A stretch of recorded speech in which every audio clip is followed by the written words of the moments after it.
Hello and welcome to the webinar, Unlocking Functional Performance Through Materials Innovation.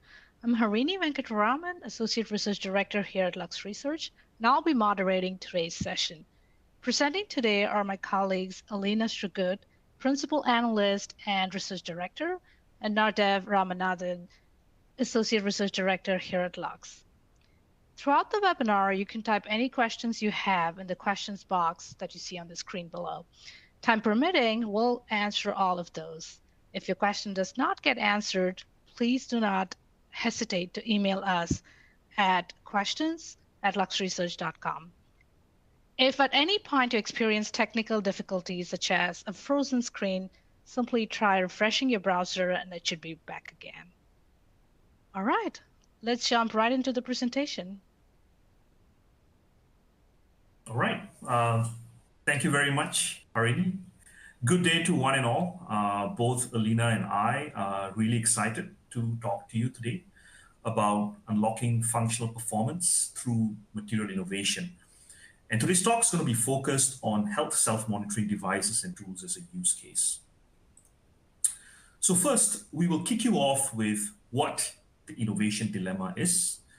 We will then present our Innovation Helix, a new breakthrough strategic framework we've been working on for over a year that helps organizations align technological readiness with human needs by connecting consumer urgency with viable, scalable innovations.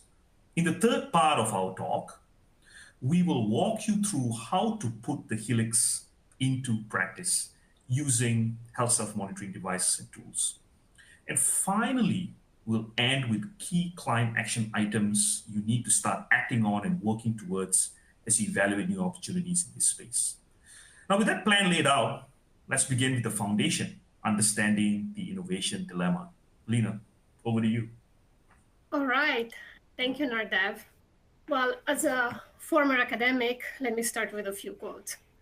Steve Jobs once said that a lot of times people don't know what they want until you show it to them. And in similar veins, Henry Ford claimed that if I had asked people what they wanted, they would have said faster horses. Now, this would suggest that people can't truly articulate what they want or what they need, and that innovation comes from visionary people out there who simply know better, and that can be true. But as an anthropologist, I see it a little bit differently.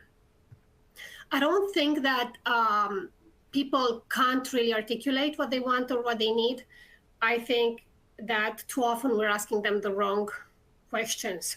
We ask them for solutions when in fact we should be asking them what they're trying to accomplish, what's preventing them from doing so, what are their struggles, their frustrations, and so on.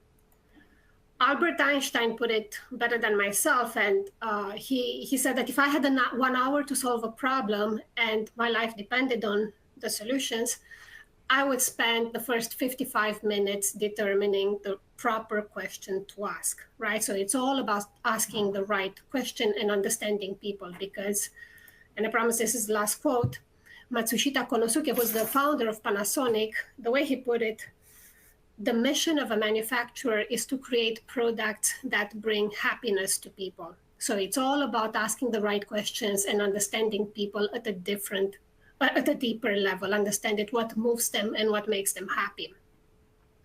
Why is this important? Well, every year, over 30,000 new products hit the market. But according to Clayton Christensen, who was a professor at Harvard Business School, 95% of them fail, right? 95%. And they don't fail because the technology is bad. They fail because technology and what people need are out of sync. On one side, we are pushing technologies because they're feasible, they're exciting, they're innovative, but people don't care. They don't necessarily know how to fit them into their lives. And just because we can build something, it doesn't necessarily mean that people will want to use it. And too often, we end up with solutions in search of problems. On the other hand, people are loud and clear about what they want and what they need, but solutions never arrive, or by the time people's voices reach the years of R&D, the product has already been built and the window of opportunity has closed. So what does this tell us? Well, it tells us that when what technology can do and what people need, when these two don't meet in the middle, organizations lose clarity on where and when to invest for real impact. And that is the innovation dilemma, not knowing what to prioritize or when to act because technology and people are out of sync. And that's when you see the symptoms: fragmented strategies, missed time launches, missed opportunities, and that's when things start to break down. And sometimes that breakdown doesn't necessarily mean delayed adoption. It can actually trigger massive losses, product recalls. It can even destroy consumer trust overnight. And we are here to learn more about health devices. So let's see how this can play out with an example in this field. Yeah, I have just the example to kind of walk you through. So the 2021 Philips CPAP recall, which led to billions in settlements, is a stark lesson in what can happen when material innovation loses sight of human behavior. Now, on paper, the root cause was foam degradation. The polyurethane meant to muffle sound broke down, releasing harmful particles. But beneath the chemistry lay a behavioral trigger. Now, sleep apnea users rely on these devices to literally breathe, right? It's an intensely emotional relationship with the technology. So their thoughts aren't just practical, they're also, very protective.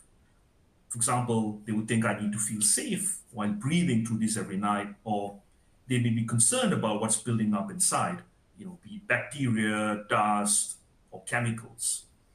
And that anxiety is in fact what drove behavior. Now, users started to overclean their devices with ozone, UV, and alcohol, which are methods not accounted for in the material design.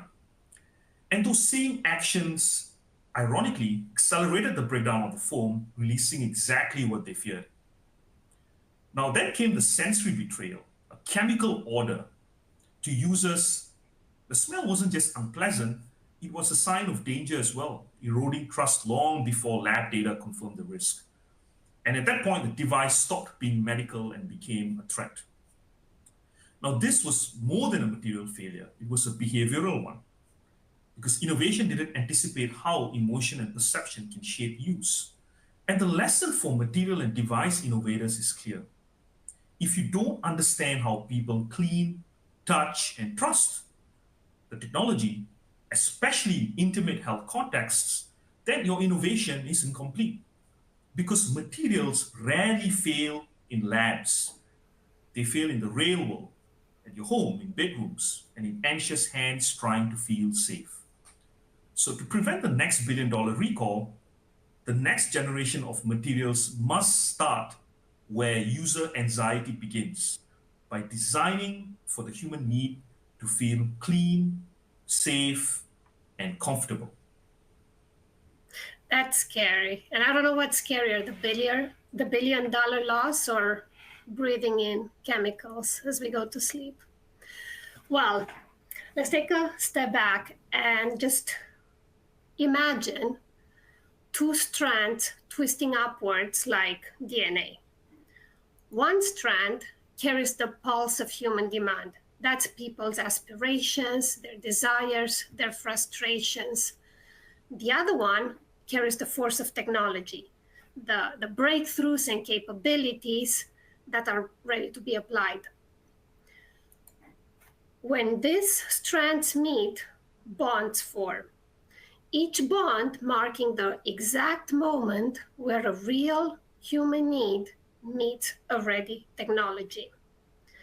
When these bonds cluster, They light up like genetic markers of growth, showing you exactly where adoption will surge, telling you exactly where you should be focusing on right now. That is the Lux Innovation Helix. It connects human demand and technology readiness, transforming innovation from guesswork into a living, evolving process. And that is unique. That is groundbreaking. Nobody else does that. Just like DNA encodes life, the Helix encodes the DNA of future growth. Now, I know this sounds a little bit abstract, so why should you care? Let's make it real. It doesn't matter whether you are a consumer brand that's trying to redefine trust through health or nutrition, or if you're a chemical leader who is pushing the frontier of advanced materials, or if you're an energy player under tremendous pressure to pivot as the world shifts low carbon. Wherever you are in whatever industry, you are facing the same innovation dilemma. What should you prioritize and when for the greatest impact? And within your organization, different teams are experiencing this differently. Executives, for example, you are surrounded by a lot of signals, a lot of opportunities, and you struggle to know what to focus on. If you're in chemicals, for example, you see a lot of breakthrough polymers and coatings moving through your labs, but too many of them, they never scale, right? You worry about wasting millions or billions on materials that never leave the pilot stage. The Helix helps you cut through all that noise to reveal exactly where growth will land, giving you the confidence to prioritize what's really worth the investment. If you're in R&D, you worry about overflowing pipelines. You're developing battery chemistry, adhesive membranes, but you struggle to know which bets deserve acceleration and which ones will collapse after years of effort because people don't care. The Helix connects your capabilities with real human needs, ensuring that your pipeline stays relevant and your bets are validated from the get-go. If you're in consumer insights, you know very well what people want and what they need, but unfortunately, those insights never really shape what actually gets built. The Helix turns your work into strategic direction, and it's giving you a front row seat in innovation. Now, let's see how this happens in practice. Let's look at the process. So each Helix starts with decoding the consumer strand. And that's where our team of PhD anthropologists analyze hundreds of thousands of online conversations and product reviews to identify what moves people, to identify people's real unmet needs. And once we have those, we prioritize them based on how urgent they are. Only after we move on to decoding the technology strand, where our STEM colleagues are mapping which capabilities are truly able to meet those consumer needs today and which are still emerging. And once we have that list, we prioritize those technologies based on readiness. And finally, and here's where the magic happens, we create the bonds. We quantify the alignment between each need and each technology to reveal the strongest growth opportunities where technological push and human pull align. But we don't stop there. We're also mapping those bonds to reveal high-scoring clusters and figure out the best timing to act. That's really what turns innovation from intuition into evidence. Now, I know it still sounds a little bit abstract, so let's break down each step. As I mentioned, each Helix starts with humans. it starts with people and what moves them. Before we can even look at the technology, we need to understand people's aspirations, their expectations, what they're really trying to accomplish in their lives. And for the purpose of today's webinar, we will be looking at people in Japan and their perception of health self-monitoring devices. And we use this framework that's called Jobs to be Done, and many of you may be familiar with it. But briefly, Jobs to be Done is a simple but a very powerful way to see behavior as purposeful action, like action with a purpose. People don't just buy product. They hire products to get something done, to solve a problem, to feel a certain way, to express who they are. But often there's friction. There's tension between what they want to achieve and what the current solutions deliver.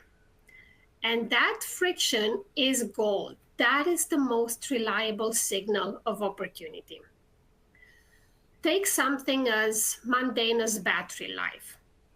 As one user told us, well, at first the battery lasts well, but then after a couple of years, I feel let down. I don't need more feature. I just need something simple and reliable for the long term. Now, that might sound like a technical complaint, but it's more than that. It's broken trust. When a device fails at the exact moment that you rely on it the most, then that device isn't doing its job. Or here's what another user told us. I want to wear it for my health, but when my skin gets irritated, it makes me hesitate to keep wearing it. The job here, again, is simple. It's to monitor health comfortably, but when the device starts irritating my skin, it does exactly the opposite of its job, right? It creates discomfort. And now, these are not isolated anecdotes. Each Helix analyzing 50,000 to 150,000 unfiltered consumer reviews from at least 20,000 people. And these are all decoded by anthropologists who specialize in reading emotion between the lines, in identifying those unmet needs. And once we identify those needs, the next question is, which ones deserve investment first, right? In any market, there's hundreds of unmet needs, but only a few of them have the potential for growth. So we developed a new metric to prioritize them, which is urgency. And to calculate it, we consider 3 data-based indicators. We're looking at share of voice, and this is about momentum. How loudly are people expressing a pain point right now? How emotionally charged that need is.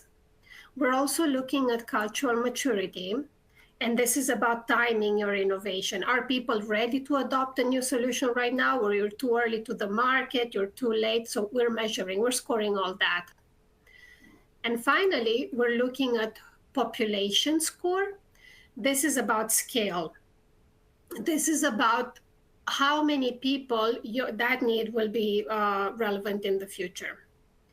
Combine these 3, and you get that needs urgency, which is really a future-forward metric that shows where momentum, timing, and scale all intersect. So it doesn't just tell you what's loud today, it tells you what will surge tomorrow.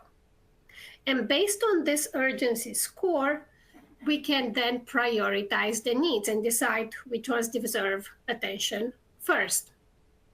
And based on this, we see again that battery life, as mundane as it seems, it consistently ranks high on all of these metrics. Why? Well, it's because it's about reliability, and reliability is the foundation of trust. When the battery dies, any promises that device might have held die with it. And that's why we start with the consumer strand first, to find the pulse of human demand, because innovation isn't about asking what can we build, it's about asking where are people stuck and why, right? Remember, the mission of the manufacturer is to bring happiness to people. And once we know what prevents people from being happy, we can start searching for the technologies that can actually solve these problems and restore happiness. So that's when we move into decoding the technology strand. Yes, let's move on to the technology strand. And this is where we identify which technologies are most capable of meeting those human needs. So, how do we do this? First, we start with the Lux Innovation Radar, where innovations are selected based on a proprietary methodology called the Lux Rubric, which is based on innovation promise, which is based on novelty and disruption potential, and market momentum, which is based on client interest and innovation activity in a given space, and the urgency as well as to how urgent one should engage with a given technology. We also use the Lux Tech Signal, which consolidates data from patent trends, VC funding trends, government funding trends, academic research publications, as well as our own proprietary Lux data, which is one of the many data points used in this initial first step. And this targeted first step really allows us to create a comprehensive view of relevant and technologies and capabilities really for a given use case. And next, what we do is we evaluate the readiness of each technology across three different dimensions, allowing us to prioritize these technologies. So first, we look at the stage of development, classified as either concept, lab, development, introduction, or scale. And then we look at the developer landscape, the number and maturity of active players, with more mature companies obviously scoring higher. And then the time to scale. If a technology is not yet scaled, then what is that estimated time to reach that stage as determined by Lux analysts? And the output is a visual map that you see here, a map of technologies prioritized by readiness, with technologies at the top showing which are ready now, such as advanced polymers and nanomaterials. And if you go down towards the middle, you have technologies like biocompatible electronics, which are emerging. And then towards the bottom are technologies that are still early. So instead of an endless list of promising innovations, you get a clear, evidence-based view of what's actionable today and tomorrow. And when we layer this against the consumer strand, we are ready for the final and most powerful step, creating the bonds. And this is where it really all comes together. When we connect the two strands, consumer urgency and technology readiness, bonds begin to form, as you see here. So let me explain. Each bond shows where a real human need can be met by a viable technology. On your left-handmost column, you have the technologies ranked and prioritized by readiness from the top.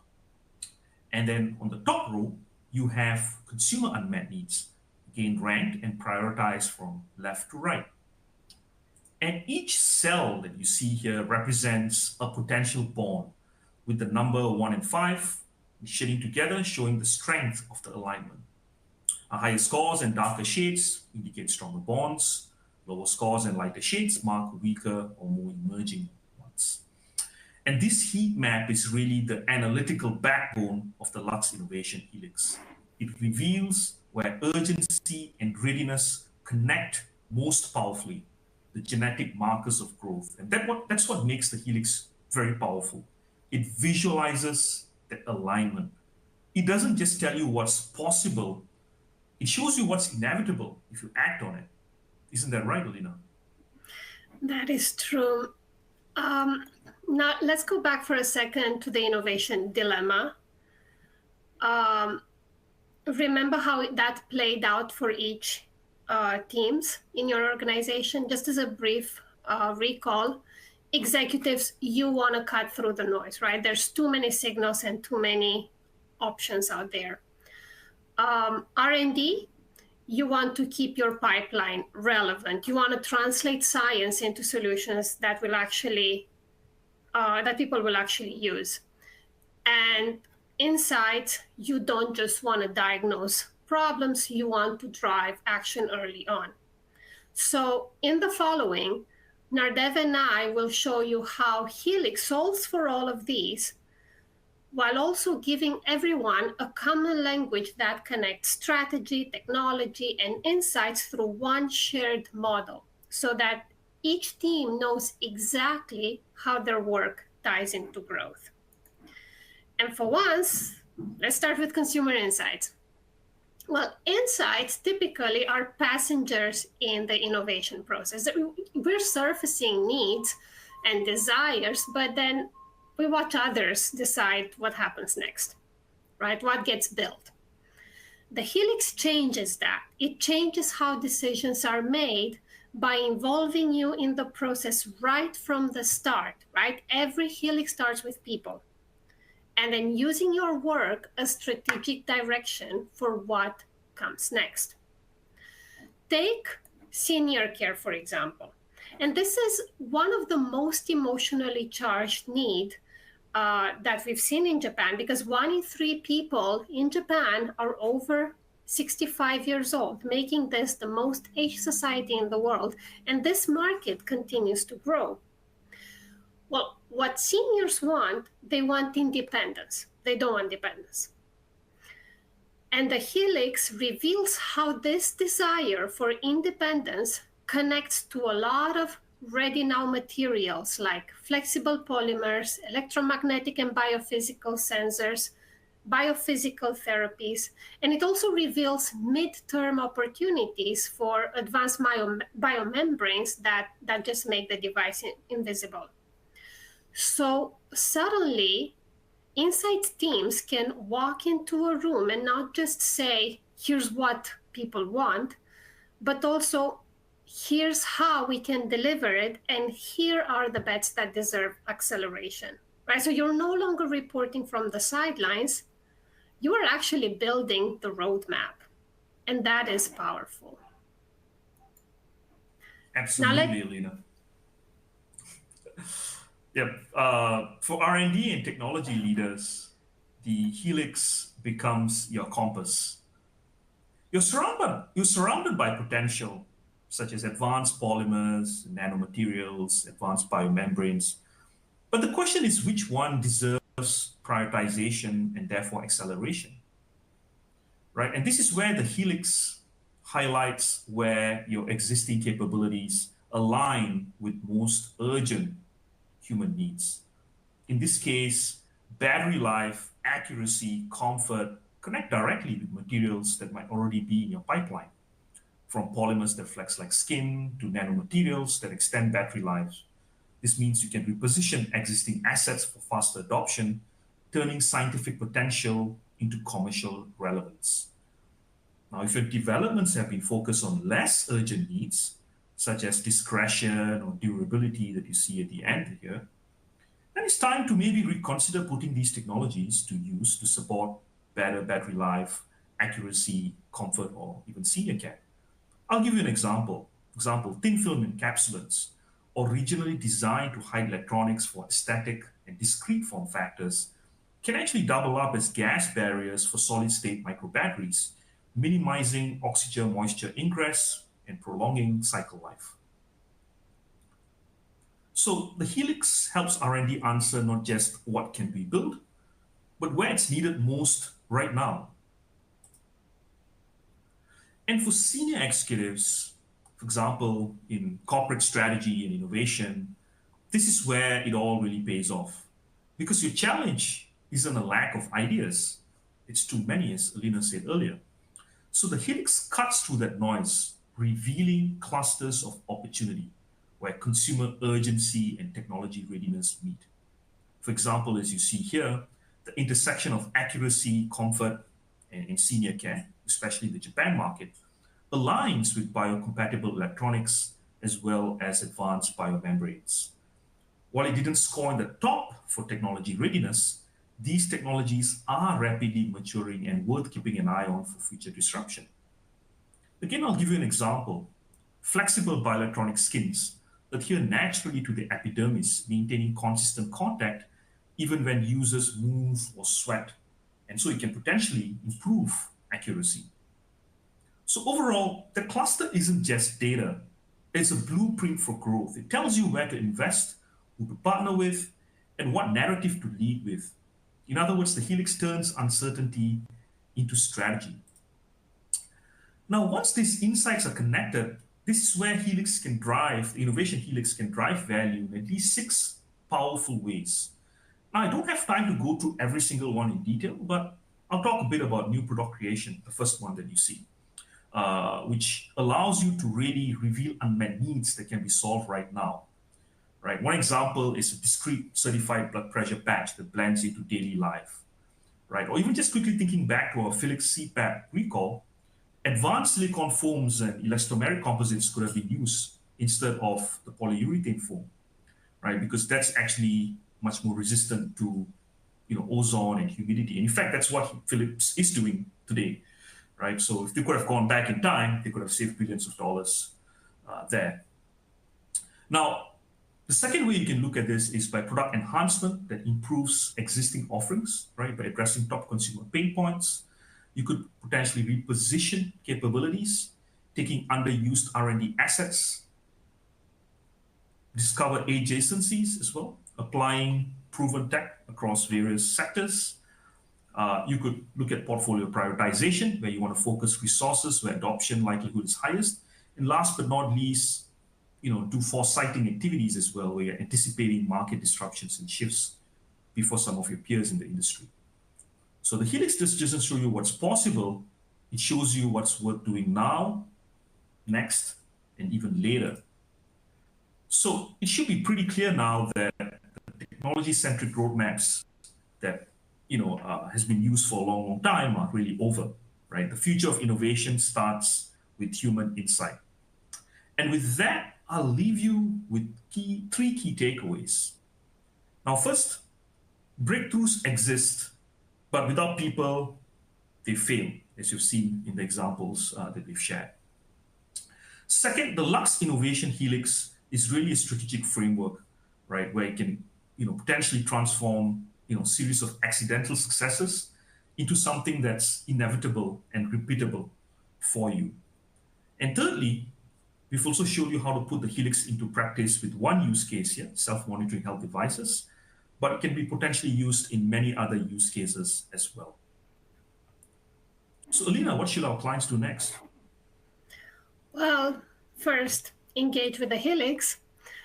Use it to uncover where human needs and technological capabilities reinforce each other, those intersections where innovation has both pull and power. And the Helix is really, it's a tool for innovation ideation. Second, set clear priorities, decide where to act now, where to invest for long-term growth, and where you need to pivot. Don't just chase everything. Focus on what matters the most. Third, you can use it to align your teams, to bring executives, R&D, and insights under one shared framework so that all the decisions come from the same playbook instead of separate silos. And finally, you can use it to measure, to learn, and evolve, because each Helix cycle strengthens the next. It's helping you track results, test assumptions, and really feed new learnings back into the process. Right? Innovation isn't a one-time event, it's a living process. And with the Helix, that process is finally under your control. And that brings us to the final slide of this presentation. Yeah, no, thank you so much, Elena and Nurdi. Very fascinating insights, and makes me think how you can put that Helix model for a number of different industries, right? I think the beauty is that it's industry agnostic. I think we took an example here, but we could think about that from an industrials, chemicals, or from like a agri-food and health perspective too. All right, we'll be now taking questions on the presentation. Just taking a look at the box here. A couple coming in. Maybe I'll take this one first. The innovation helix framework that you presented, Elena and Nardev, sounds good in theory. The question here says, how do you see its practical applicability? Could you elaborate a bit more on this? Right. That's actually a very good question. And really, the helix is built to be practical, right? Think of it as a strategic map that shows you the smartest routes that you can take depending on what your objective is. And whether that objective is creating a new product, like if we could go back to that slide on the different ways we can use it, we can use it to enhance an existing product, to reposition capabilities, to discover adjacencies, to prioritize a portfolio shape, long range foresight. So depending on what your objective is, you can turn to the helix to find the best way. So, and also once we build a helix for a client, an anthropologist and a STEM expert will sit down with the team to translate that map, right, into decisions. Which opportunities to move on now, which ones you need to monitor, which ones you need to prepare for. Because every organization, the point is for every organization to walk away with clarity on what to do next, right? This is not intended to be a report that sits on a shelf. And I would also add that each helix is inherently very flexible. If you're working with an innovation team, for example, and they want to gain foresight, we can highlight two critical things. One, the helix helps us highlight the cultural forces that could reshape how consumers think, how they feel, how they behave. And second, also the technologies that aren't ready yet, but have the potential to solve tomorrow's urgent jobs once they mature.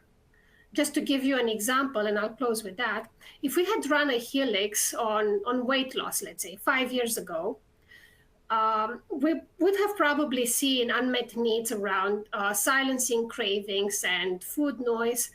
And that would be like long before GLP-1 drugs were ready for the market. And the helix would have surfaced that tension early and would have flagged GLP-1s as a watch point and given companies time to prepare for the disruption that we're seeing today. Right? So that's what makes the helix actionable. It doesn't just show you where the world is today. It shows where consumer demand is pulling the future and which technologies are most likely to meet it. Right? It's a decision engine. Yeah, Nardev, did anything to add there from the tech perspective? I think Alina has given a fantastic summary, and I'll just kind of top it up with at least a couple of ideas for innovation leaders as well. We talked about, for example, foresight. You could even look at scenario planning. I know many of you are looking at different scenarios, especially heading into 2030, right? So from a health monitoring perspective, right, you might have, let's say, 3-4 scenarios planned out for 2030. What if the longevity boom keeps, that narrative keeps going forward? Or what if it's a cost pressure around healthcare, right? Or what if hyper-personalization takes over, right? You could potentially, develop these frameworks, right, to meet those needs. For example, longevity boom, you could work with our team, work with Alina's team, looking at, jobs to be done for the aging markets, right? And the rising urgency there.